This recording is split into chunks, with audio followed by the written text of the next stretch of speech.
जय हिंद दोस्तों। आज हम लोग पढ़ने वाले हैं एसएससी जीडी कांस्टेबल एग्जाम 2021 में पूछे गए जो जीके के क्वेश्चन हैं। टॉप 25 क्वेश्चन आज हम लोग देखने वाले हैं आप लोगों के 18 नवंबर 2021 की सेकेंड शिफ्ट में पूछे गए जितने भी क्वेश्चन हैं आज हम लोग पढ़ेंगे। तो वीडियो में लास्ट तक जरूर बने रहें क्योंकि ये सारे क्वेश्चन आप लोगों की आने वाले एसएससी जीडी कांस्टेबल एग्जाम के लिए भी काफी इंपॉर्टेंट है।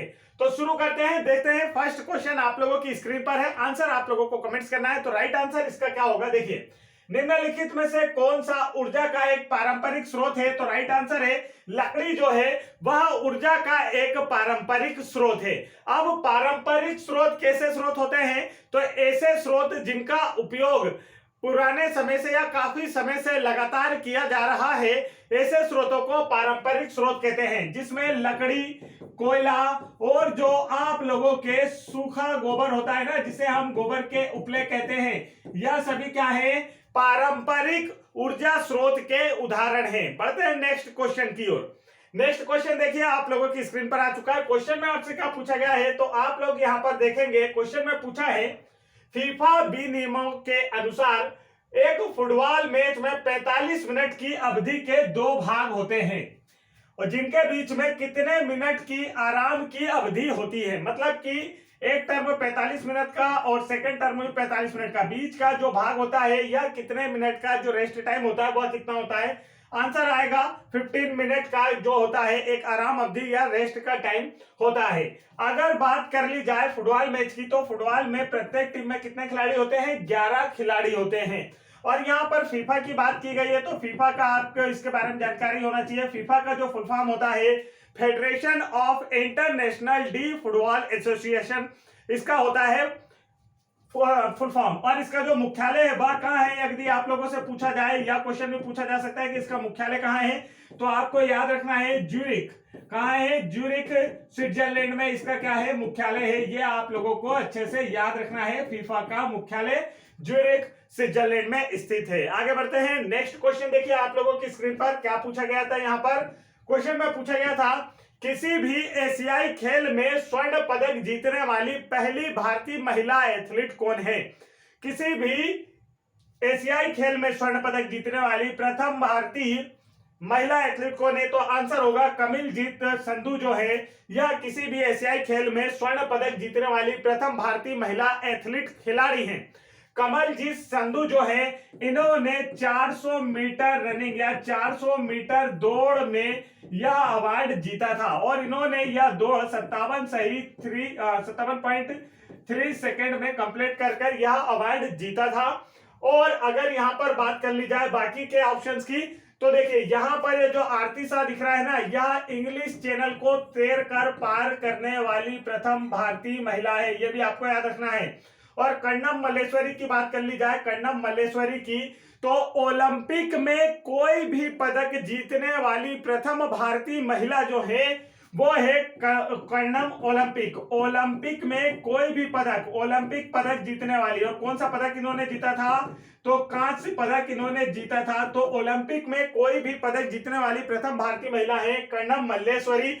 इन्होंने कौन सा पदक जीता, कांस्य पदक जीता। यदि आपसे पूछा जाए ओलंपिक में रजत पदक जीतने वाली प्रथम भारतीय महिला कौन है, रजत पदक जीतने वाली प्रथम भारतीय महिला कौन है, तो आपका आंसर क्या होगा, पीवी सिंधु जो है यह ओलंपिक में प्रथम रजत पदक जीतने वाली भारतीय महिला है। पीवी सिंधु एक भारतीय शटलर है, बैडमिंटन खिलाड़ी है।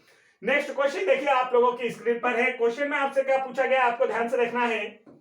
क्वेश्चन में आप लोगों से बोला जा रहा है अक्टूबर 2020 में प्रकाशित voices of dissent, voices of dissent के लेखक का नाम क्या है। राइट आंसर है रोमिला थापर, यह एक प्रमुख इतिहासकार हैं और इनकी यह जो बुक है वॉइसेस ऑफ डिसेंट, यह भारतीय नागरिक संहिता जो अभी 2019 में अपडेट हुई थी, आप लोगों को पता उसमें कुछ अपडेट किए गए थे, तो उसी के कारण जो विद्रोह हुआ था उस पर आधारित है।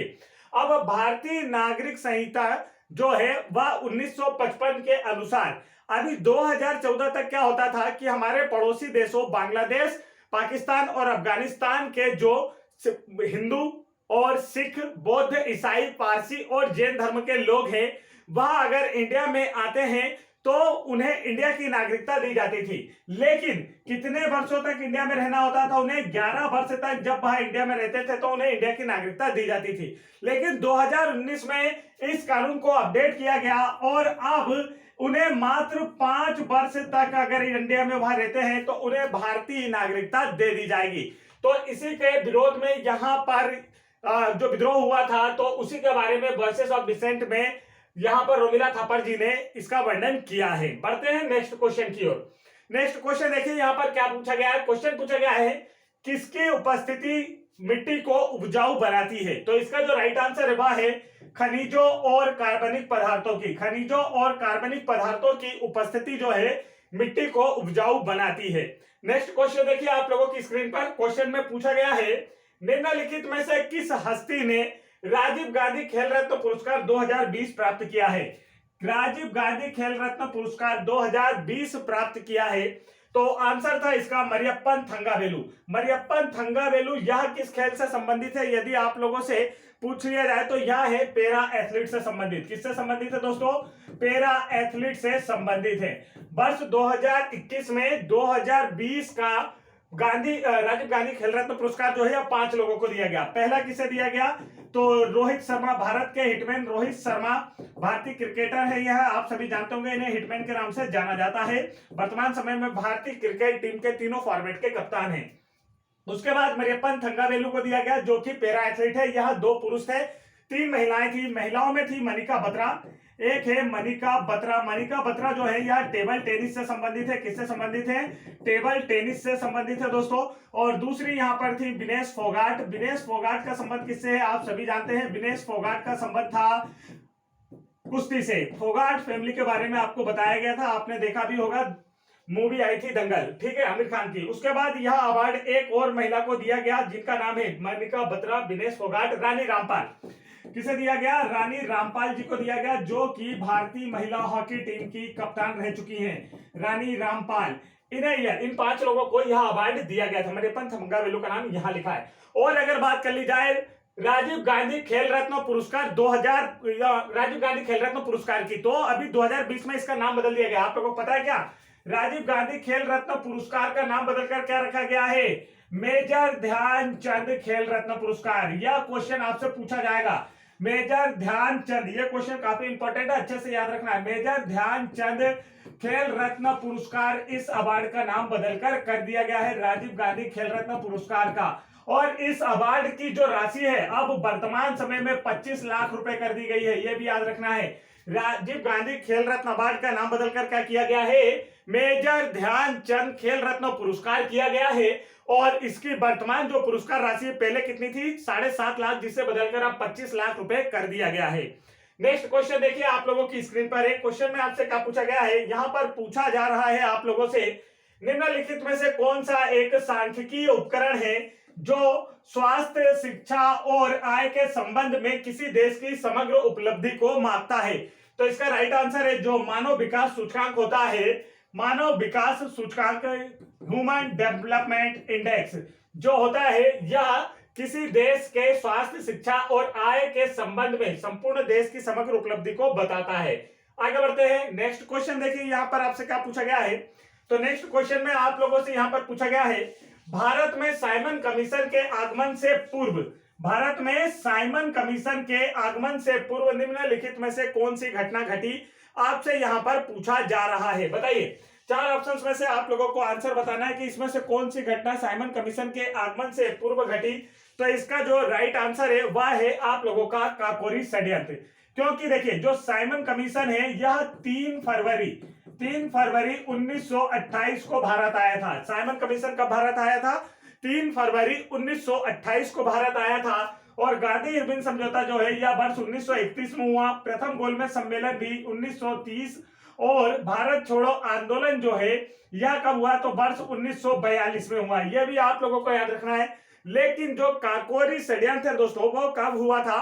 तो आप लोगों को याद रखना है 9 अगस्त 1955 को। काकोरी षड्यंत्र कब हुआ? 9 अगस्त 1925 को। 9 अगस्त 1925 को, मतलब साइमन कमीशन के आने से पहले हुआ था। आगे बढ़ते हैं नेक्स्ट क्वेश्चन की ओर। नेक्स्ट क्वेश्चन देखिए यहां पर आप लोगों से क्या पूछा गया है। तो नेक्स्ट क्वेश्चन में आप लोगों से पूछा जा रहा है, निम्नलिखित में से किसने इंडिया बीन्स फ्रीडम नामक पुस्तक लिखी है जो भारत के स्वतंत्रता संग्राम की आप बीती है? राइट आंसर है मौलाना अबुल कलाम आजाद जो है इन्होंने इंडिया बीन्स फ्रीडम नामक पुस्तक लिखी है। मौलाना अबुल कलाम आजाद जो है यह भारत के प्रथम शिक्षा मंत्री थे, भारत के प्रथम शिक्षा मंत्री थे। यह भी आप लोगों को याद रखना है, यह क्वेश्चन एग्जाम में पूछा जाता है कि भारत के प्रथम शिक्षा मंत्री कौन थे, तो आंसर होगा मौलाना अबुल कलाम आजाद। अब्दुल कलाम आजाद नहीं, अबुल कलाम आजाद। अब्दुल कलाम आजाद तो मिसाइल मैन, भारत के राष्ट्रपति, वह अलग थे। नेक्स्ट क्वेश्चन देखिए यहाँ पर क्या पूछा गया है। तो नेक्स्ट क्वेश्चन में आप लोगों से पूछा जा रहा है, निम्न में से किस वैज्ञानिक ने कोशिका में पाए जाने वाले द्रव के लिए प्रोटोप्लाज्म शब्द का उपयोग किया? जो कोशिका में द्रव पाया जाता है उसे प्रोटोप्लाज्म किसे कहा, तो किसने कहा, तो आंसर होगा पुरकिंजे ने।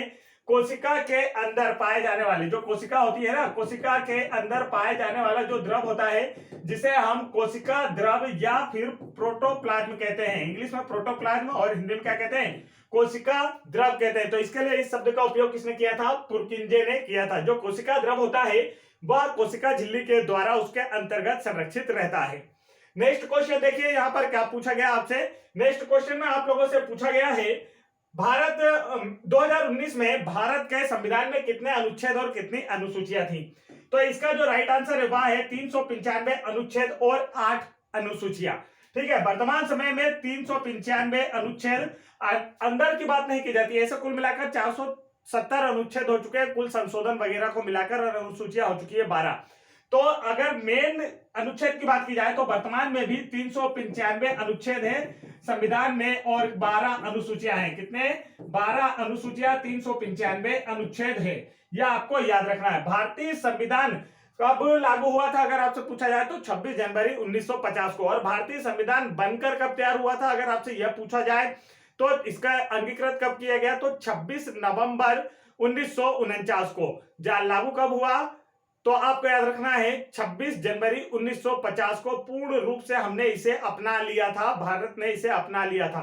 भारतीय संविधान का जनक किसे कहा जाता है, तो आपको अच्छे से याद होगा, बाबा साहेब भीमराव अंबेडकर को क्या कहा जाता है, भारतीय संविधान का जनक कहा जाता है। भारत का जो संविधान है विश्व का सबसे बड़ा लिखित संविधान है। नेक्स्ट क्वेश्चन यहां पर पूछा गया है, निम्नलिखित में से किसने हड़प नीति लागू की थी? 4 ऑप्शन आपको दिए गए। पूछा गया है हड़प नीति को लागू करने वाला शासक कौन था, या फिर हम कह सकते हैं कि जो गवर्नर था वो कौन था। आंसर होगा लॉर्ड डलहौजी। लॉर्ड डलहौजी ने हड़प नीति या जिसे हम कहते हैं व्यपगत सिद्धांत, क्या कहते हैं, व्यपगत सिद्धांत के नाम से भी जानते हैं, इसे लागू किया था। इसके अनुसार क्या होता था कि जो भी रियासत या जो भी क्षेत्र होते थे जिनके राजाओं के, जो राजा महाराजा होते थे उनके पुत्र या उत्तराधिकारी नहीं होता था, तो उसे मतलब बिना उत्तराधिकारी के घोषित करके किसी के ब्रिटिश साम्राज्य में मिलाने का जो कार्य किसके द्वारा किया गया, लॉर्ड डलहौजी के द्वारा किया गया। और इस नीति को राज्य हड़प नीति या व्यपगत सिद्धांत के रूप में जाना गया। डॉक्ट्रिन ऑफ लैप्स के नाम से भी इसे जाना जाता है। और राज्य हड़प नीति के तहत सर्वप्रथम ब्रिटिश साम्राज्य में किस रियासत को मिलाया गया, तो किस राज्य को मिलाया गया, तो सतारा को मिलाया गया। यह आप लोगों को अच्छे से याद रखना है। चलिए आगे बढ़ते हैं नेक्स्ट क्वेश्चन की ओर। नेक्स्ट क्वेश्चन देखिए यहाँ पर क्या पूछा गया आप लोगों से, तो आप देखेंगे यहाँ पर पूछा गया है 2020 तक प्राप्त जानकारी के अनुसार एक्सिस बैंक का मुख्यालय निम्नलिखित में से किस शहर में स्थित है? आंसर होगा मुंबई में स्थित है। कहां स्थित है? मुंबई में स्थित है। यह आपको अच्छे से याद रखना है। नेक्स्ट क्वेश्चन देखिए यहाँ पर क्या पूछा गया है। तो नेक्स्ट क्वेश्चन में यहाँ पर पूछा गया है, अपनी डॉक्यूमेंट्री ची लोपो, क्या नाम है डॉक्यूमेंट्री का नाम, ची लोपो के लिए निम्नलिखित में से किसने 2020 में दादा साहेब फाल्के पुरस्कार जीता है? तो इसका जो राइट आंसर है वह है केजंग डी थोंगडोक ने अपनी शॉर्ट डॉक्यूमेंट्री ची लोपो के लिए 2020 का दादा साहेब फाल्के पुरस्कार जीता है। ये जो शॉर्ट डॉक्यूमेंट्री है ची लिपो जो डॉक्यूमेंट्री है ना दोस्तों, इसमें क्या हुआ ची लिपो में, तो यह जो है जैसे कि जो आपकी मधुमक्खियां होती हैं, ठीक है, मधुमक्खियां जो होती हैं वह कैसे शहद को इकट्ठा करती हैं और उन शहद मतलब मधुमक्खियों के शहद को इकट्ठा करने से रिलेटेड इस डॉक्यूमेंट्री में बताया गया था। तो यह इसी बेस पर आधारित हो। तो ची लोपो के लिए 2020 में दादा साहेब फाल्के जीता था। तो यह अब आपसे नहीं पूछा जाएगा, आपसे 2022 में पूछा जाएगा कि 2021 का अवार्ड किसने जीता है, तो आपको आने वाले सारे याद करना है, वो हम आपको कराएंगे, प्रीवियस आपको याद नहीं करना है। नेक्स्ट क्वेश्चन देखिए यहाँ पर, तो यहाँ पर पूछा गया था किसी कठोर वस्तु से टकराने पर घंटी जैसी ध्वनि उत्पन्न करने के जो धातुओं का गुण होता है उसे किस नाम से जाना जाता है। अब ध्वनि उत्पन्न कर रहा है तो किस नाम से जाना जाएगा, ध्वन्यात्मकता। क्या कहा जाता है, ध्वन्यात्मकता। मतलब ध्वनि उत्पन्न करता है तो ध्वनि, आघात सहता है तो आघात वर्धनीयता, ठीक है, तो अगर तन्य होता है तो तन्यता। यह सारे गुण किसमें पाए जाते हैं, धातुओं में पाए जाते हैं। जैसे हमने किसी धातु की घंटी बनाई और उसे बजा दिया तो वो आवाज करती है, ठीक है, तो वो क्या होती है, ध्वन्यात्मकता की, उसमें मतलब वो जो गुण है वो उसकी स्पेशलिटी है। तो यहाँ पर धातुओं के उस गुण को क्या कहा जाता है, ध्वन्यात्मकता, और सभी धातुओं में यह गुण पाया जाता है। इसके अतिरिक्त धातुओं में तन्यता और आघात वर्धनीयता का गुण भी पाया जाता है। आघात वर्धनीयता का मतलब क्या होता है, किसी भी चीज को पीट पीट कर चादर के रूप में बदलना, जैसे लोहे को पीट पीट कर चादर के रूप में बदलना, यह है क्या, धातुओं का गुण। उसके बाद दूसरा तन्यता, मतलब कि तार के रूप में, तन्यता मतलब लंबा, तो जैसे हम तांबे का तार या फिर एल्यूमिनियम का तार खींच सकते हैं, तो वो क्या होता है, धातुओं का तन्यता का गुण कहलाता है। आगे बढ़ते हैं, नेक्स्ट क्वेश्चन देखिए यहाँ पर क्या पूछा गया है। तो नेक्स्ट क्वेश्चन में आप लोगों से यहाँ पर पूछा गया है किसका उद्देश्य देश में पंचायती राज संस्थाओं को बढ़ावा देना था। देश में पंचायती राज संस्थाओं को बढ़ावा देना किस संविधान संशोधन के तहत यह हुआ। तो इसका जो राइट आंसर है वह है 73वें संविधान संशोधन अधिनियम 1992 के तहत भारत में या देश में पंचायती राज संस्थाओं को बढ़ावा देना था। और भारत में पंचायती राज व्यवस्था को लागू करने वाला प्रथम राज्य की बात की जाए तो वह है मध्य प्रदेश। आगे बढ़ते हैं नेक्स्ट क्वेश्चन की ओर। तो नेक्स्ट क्वेश्चन देखिए यहां पर आपसे पूछा गया है क्वेश्चन नंबर 17, देवप्रयाग में भागीरथी नदी जो है किस नदी से मिलती है। आंसर होगा अलकनंदा नदी से। देवप्रयाग में भागीरथी और अलकनंदा नदी मिलती है, यह आपको याद रखना है। और यह दोनों नदी मिलकर किस नाम से जानी जाती है, तो गंगा के नाम से जानी जाती है। भागीरथी और अलकनंदा देवप्रयाग में, तो देवप्रयाग जो है यह उत्तराखंड राज्य में स्थित एक दर्शनीय स्थल है जहां पर भागीरथी नदी में अलकनंदा नदी मिलती है। और इन दोनों की जो संयुक्त धारा है वो किस नाम से जानी जाती है, आगे चलकर गंगा नदी के नाम से जानी जाती है। गंगा जो है भारत की राष्ट्रीय नदी है और यह भारत की सबसे लंबी नदी भी है। आगे बढ़ते हैं, नेक्स्ट क्वेश्चन देखिए आप लोगों से क्या पूछा गया है। तो यहां पर आप लोगों से पूछा गया है कंधार के द्विभाषी शैल शिलालेख, क्या बोला गया, कंधार के द्विभाषी शैल शिलालेख किन दो भाषाओं में लिखे गए हैं। तो इसका जो राइट आंसर है वह है ग्रीक और आर्मेइक। कंधार के द्विभाषी शैल शिलालेख जो है दोस्तों वह ग्रीक और आर्मेइक भाषा में लिखे गए हैं। किन भाषाओं में लिखे गए हैं, ग्रीक और आर्मेइक भाषाओं में लिखे गए हैं। और इन्हें किसके द्वारा लिखवाया गया था, सम्राट अशोक के द्वारा लिखाया गया था। किसके द्वारा, सम्राट अशोक के द्वारा लिखवाया गया था। यह भी आप लोगों को अच्छे से याद कर लेना है, आप लोगों को बढ़िया तरीके से ये सारी चीजें याद होना चाहिए। आगे बढ़ते हैं नेक्स्ट क्वेश्चन की ओर। नेक्स्ट क्वेश्चन देखेंगे, ये रहा आप लोगों की स्क्रीन पर। क्वेश्चन में आपसे क्या पूछा गया है, तो यहां पर पूछा गया है किस भारतीय ने मलेशिया में रिकॉर्ड समय में आयरन मैन मलेशिया ट्रायथलॉन को पूरा कर सबसे तेज भारतीय होने का गौरव प्राप्त किया। आंसर होगा स्वरूप सिंह कुंतल। काफी फेमस नाम था 2020 में, लेकिन वर्तमान समय में आपको यह याद नहीं रखना है क्योंकि आपसे अब पूछा जाने वाला नहीं है। करंट अफेयर का क्वेश्चन है दोस्तों, तो यह जीके का क्वेश्चन नहीं बनेगा, इसलिए आप इसे याद ना रखें तो भी चलेगा। नेक्स्ट क्वेश्चन देखते हैं। तो नेक्स्ट क्वेश्चन देखिए यहाँ पर, तो हम आपको ऐसे क्वेश्चन बताएंगे जो आप लोगों की एग्जाम में पूछे जाएंगे, क्योंकि आपको कम समय में ज्यादा तैयारी करना है। समय कम है, पोस्ट भी कम है और तैयारी बहुत ज्यादा करना है आपको क्या बोलते हैं एसएससी जीडी में सिलेक्शन लेने के लिए, ठीक है। तो कम समय में ज्यादा तैयारी करने के लिए आप हमारे साथ जुड़े रहें, चैनल को तुरंत सब्सक्राइब कर लें। ऐसे ही जीके, जीएस, हिंदी, मैथ्स और आप लोगों के जो लैंग्वेज से रिलेटेड क्वेश्चन है, रीजनिंग वगैरह, इनके भी अच्छे से सारे के सारे वीडियोस देखना है तो आप चैनल को तुरंत सब्सक्राइब कर लेना। यहां पर देखिए क्या पूछा गया आपसे, क्वेश्चन में पूछा गया है भारत के निर्वाचन आयोग द्वारा 2020 में बिहार विधानसभा का आम चुनाव कितने चरणों में कराया गया, तो 3 चरणों में कराया गया था। तो अब यह आपसे नहीं पूछा जा रहा है क्योंकि 2020 में ये चुनाव बीत चुका है, यह अब आपसे नहीं पूछेंगे, ठीक है। यह उस समय चुनाव चल रहा था इसलिए पूछ लिया था। लेकिन यहां से एक चीज पूछी जा सकती है कि बिहार की जो राजधानी है वह क्या है, तो बिहार की राजधानी है पटना।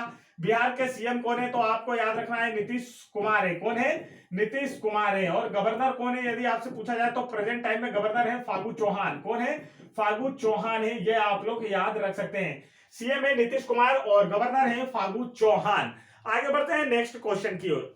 नेक्स्ट क्वेश्चन देखिए आप लोगों की स्क्रीन पर क्या है। वह संपत्ति है, मतलब दिए गए ऑप्शन में से आपको बताना है ऐसी कौन सी परिसंपत्ति है जो ऋण चुकाए जाने तक ऋणदाता की प्रतिभूति के रूप में उधारकर्ता अपने अधिकार में रखता है और उसका उपयोग करता है। तो ऐसी संपत्ति होती है समपार्श्विक संपत्ति। समपार्श्विक वह परिसंपत्ति है। देखिए समपार्श्विक मतलब जैसे मान लीजिए किसी को उधार चाहिए, किसी का अर्जेंट काम फंसा है, उसे क्या चाहिए बच्चों, उधार चाहिए दोस्तों। अब उधार चाहिए तो मान लीजिए कि मैंने उसे उधार दिया, उसके मतलब मैंने उसकी मोटरसाइकिल गिरवी रख ली, ठीक है, आम भाषा में हम समझते हैं गिरवी रख ली, अपने पास रख ली।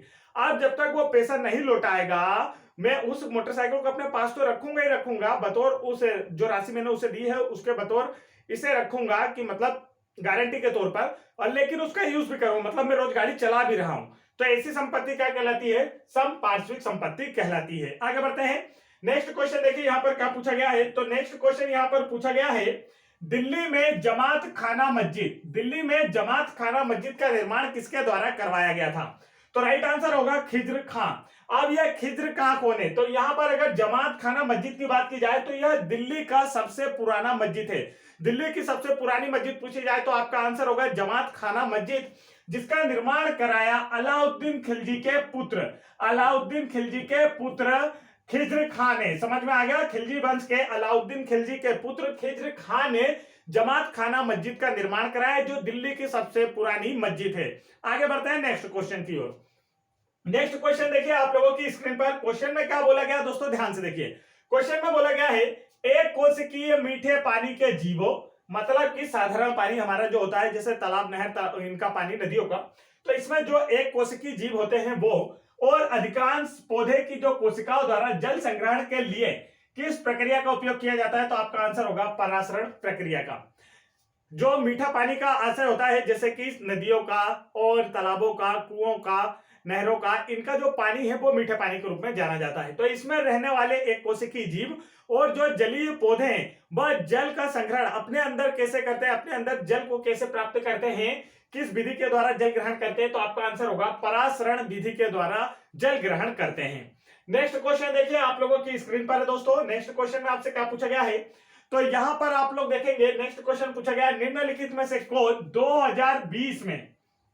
2020 में आईसीसी एलिट पैनल में प्रवेश करने वाले सबसे युवा अंपायर थे। तो इसका जो राइट आंसर है वह है नितिन मेनन। नितिन मेनन 2020 में आईसीसी एलिट पैनल में प्रवेश करने वाले सबसे युवा अंपायर थे, और यह सबसे युवा भारतीय अंपायर भी थे, ठीक है। और ये जो नितिन मेनन है ना, इनके पिता का नाम क्या है, नरेंद्र मेनन। क्या नाम है, नरेंद्र मेनन।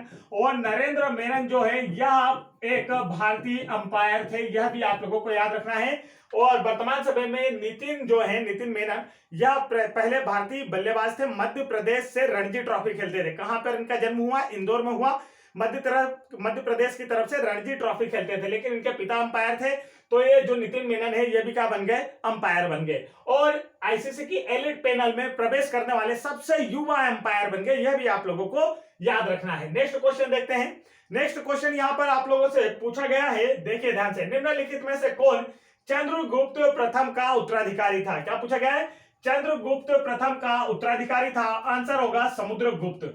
समुद्रगुप्त जो है यह चंद्रगुप्त प्रथम का उत्तराधिकारी थे, और समुद्रगुप्त जो है ना, इसे भारत के नेपोलियन के रूप में भी जाना जाता है, भारत के नेपोलियन के रूप में भी जाना जाता है, यह भी आप लोगों को अच्छे से याद रखना है। और इसका जो दरबारी कवि था ना, इसका नाम अक्सर पूछा जाता है कि इसका जो दरबारी कवि था वह कौन था, तो इसका नाम याद रखना आपको हरिसेन। समुद्रगुप्त का दरबारी कवि हरिसेन था, जिसने प्रयाग प्रशस्ति की रचना की थी। किसकी, प्रयाग प्रशस्ति की रचना की थी, जिस पर समुद्रगुप्त का नाम मिलता है, समुद्रगुप्त का नाम मिलता है। प्रयाग प्रशस्ति कहाँ है, प्रयाग प्रशस्ति कौशाम्बी से प्राप्त की गई थी। इसका मतलब किसने इसे बनवाया था, प्रयाग प्रशस्ति की रचना किसने की, हरिसेन ने की, जो कि समुद्रगुप्त का दरबारी कवि था। समुद्रगुप्त को भारत के नेपोलियन के रूप में भी जाना जाता है।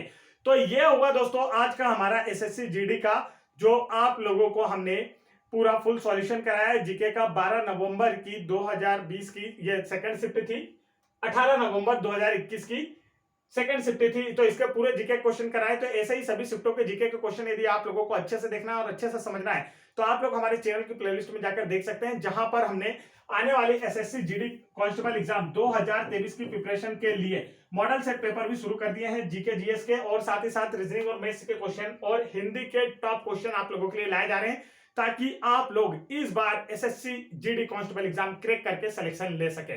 तो फटाफट वीडियो को लाइक कीजिएगा और चैनल पर पहली बार आए तो चैनल को जरूर सब्सक्राइब कर लीजिएगा। जय हिंद दोस्तों।